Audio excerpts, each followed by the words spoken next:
Josh Bull. Well done for finding the courage to leave Scientology.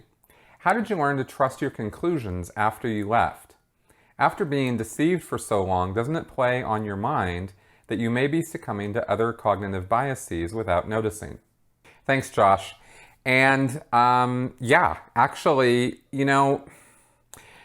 the thing that I was really fortunate about hitting on critical thinking so soon after leaving Scientology was that you learn that there isn't any right way to think.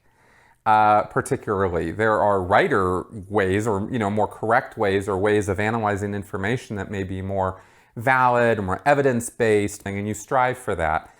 But when you learn about cognitive biases, when you learn about logical fallacies, you start realizing that there is no escaping it. There's no getting away from your biases.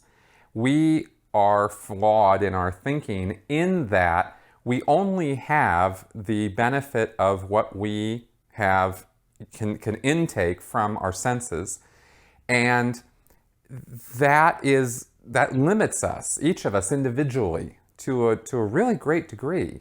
I don't get the benefit of everything you know. I only get the benefit of everything I know. And it might, really enhance my life quite a bit if I knew everything you knew. But I don't get that. I only get what you can communicate to me, what you can relate to me, what you can reference me to or show me. But I don't get everything, the benefit of every experience you've had. I only get the benefit of every experience I've had.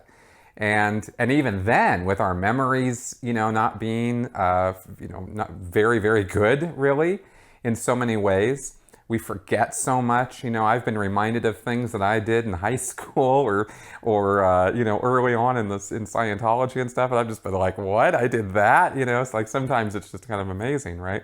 And also, we bias our way right out of some of our memories too, because we don't want to remember some of the things that happened to us or some of the things that we did. So we sort of selectively, filter what our own experiences were. Anyway, all of this, the point being of all of this, that it is difficult to say I think it's difficult for anybody who's being honest to say that they've reached some point of perfection or a plateau of seniority in being able to think about things or how one goes about making conclusions or decisions about things, right? You can always do better, and you can always do better because more and more information or raw data comes into your thinking process, and you're able to reevaluate what conclusions and decisions you looked at before when you didn't have that information, you didn't have the benefit of that information, so you could not make as informed a decision or make as as logical of a conclusion about something because you just didn't have the information or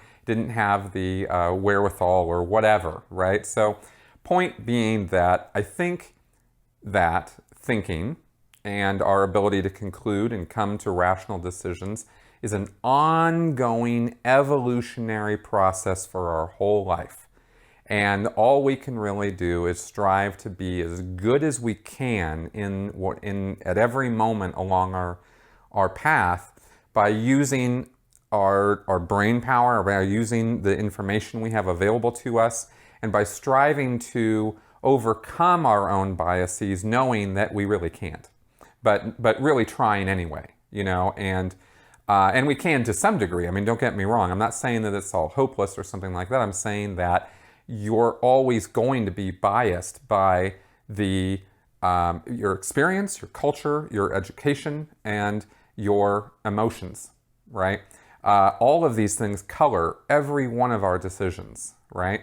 And our language, and the way we think is influenced by these things. What do I feel like doing today? We don't.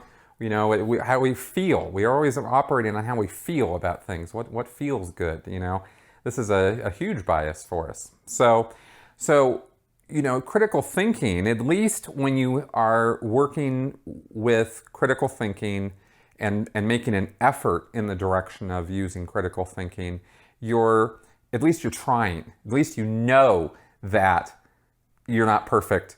You're not going to be perfect, but you're giving it your best shot as often as you can. You're putting your best foot forward. You're really making the effort. And I think that's really what I've come to accept as the best I can do. Because we're not computers, we're not logic-based beings or, thinkers. We're not Mr. Spock, right? And of course, even in Star Trek, Mr. Spock was very, very flawed, right? And he knew it. So I look at myself the same way, just to get to your, all this faulty roll back around to your question, is I trust my decisions because I know that when I'm really making a conscious effort to use my brain power and use every piece of my intellect to try to decide on something, I know I'm doing the best that I can. And I can't ask any more of myself than that. So I've done the best that I could in the past, and that's one reason why I don't have tons of regrets about the course that my life has gone. I can't undo it anyway, but I have some regrets on decisions that I made that I really knew better, where I went with something that I thought was wrong at the time, but I did it anyway because it seemed like the right thing to do. Those are the things I regret, but the overall course of things I don't, and I try to, because I have a kind of an optimistic outlook on things, I try to let myself remember that I really have been doing the best that I could at any time. And I think that is something that maybe we all want to keep in mind sometimes, you know what I mean?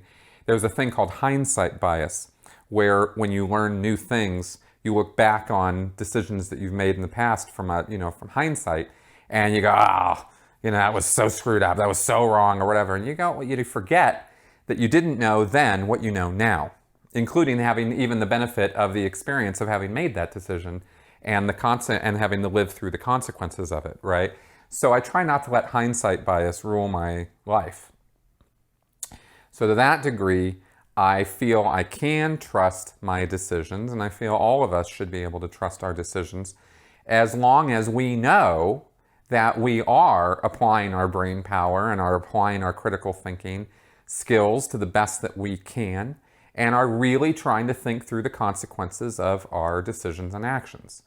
And, if you're doing that, okay. So there you go.